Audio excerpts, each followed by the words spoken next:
The bigger dream for you. There is a bigger dream waiting for you, just waiting for you to step into it. Everything you're trying to do has already been done. So when I realized that what I put out into the world is what comes back to me, I got very clear, crystal clear, on what I was putting out. Back in 1989, I read a book called Seed of the Soul by Gary Zukov. He talked about the laws of karma, cause and effect, and the third law of motion. He also spoke about intention, how it is always aligned with the law. That before you even act, there's already an intention driving it, and that intention shapes the outcome. That's why two people can go to the same church service. One may walk up the aisle just to be seen dropping money in the collection plate, while another offers only a little with genuine humility. The outcome is determined by the intention behind the act. When I understood that, it changed everything. I called my producers and said, from now on, I won't feature the KKK or people tearing each other down in ways that harm our collective dignity. From now on, everything we do will be intentional.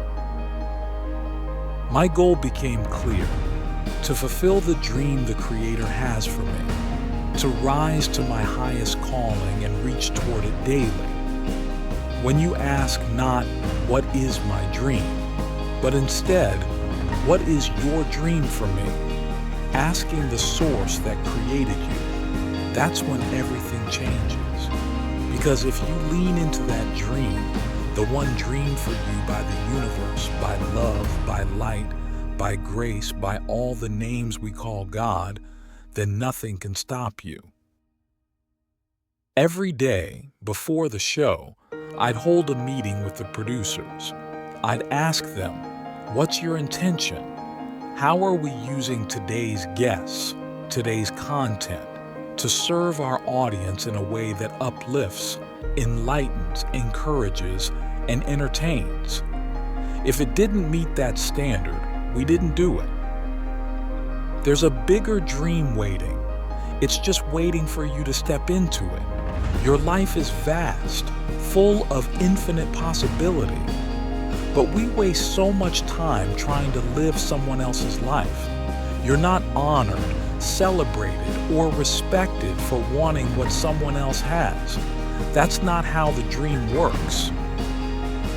The divine intelligence that created you, long before your ancestors even existed, dreamed a dream for you. A unique, wondrous, complex, powerful, and extraordinary dream. And you don't get credit for ignoring that, for stepping into someone else's path, or trying to control what isn't yours. One of my favorite metaphors is the Wizard of Oz.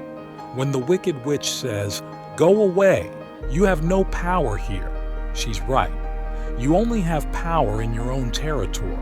But in that space, you are the master. You are the captain of your soul. And if you simply manage that, take care of your territory, then all the beauty, the opportunity, the miracles, they will find you.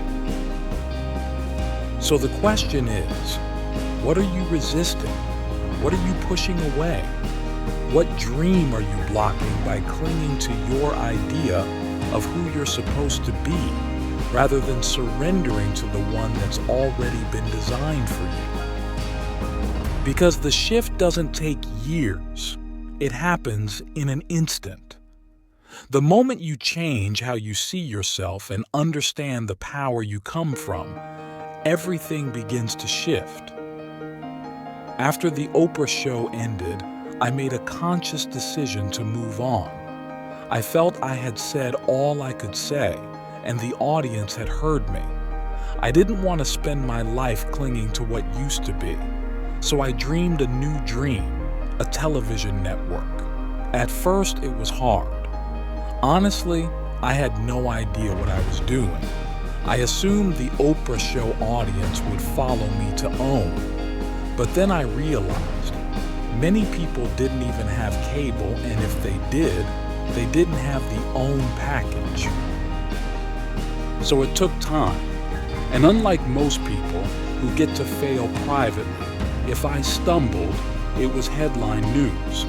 Still, there were incredible supporters, people who believed in me and stood by me. Tyler Perry, my friend, came to me and said, "I'll help." Tyler could write, direct, and produce on a budget, and he helped launch OWN with shows like The Haves and The Have-Nots, If Loving You Is Wrong, Love Thy Neighbor, and Meet the Browns. Then I dreamed another dream, scripted television. Even though people said it couldn't be done, said we didn't have enough money, I held on to that vision. And I held on to Proverbs 11:28. Those who trust in their riches will fall, but the righteous will rise and thrive like a green leaf.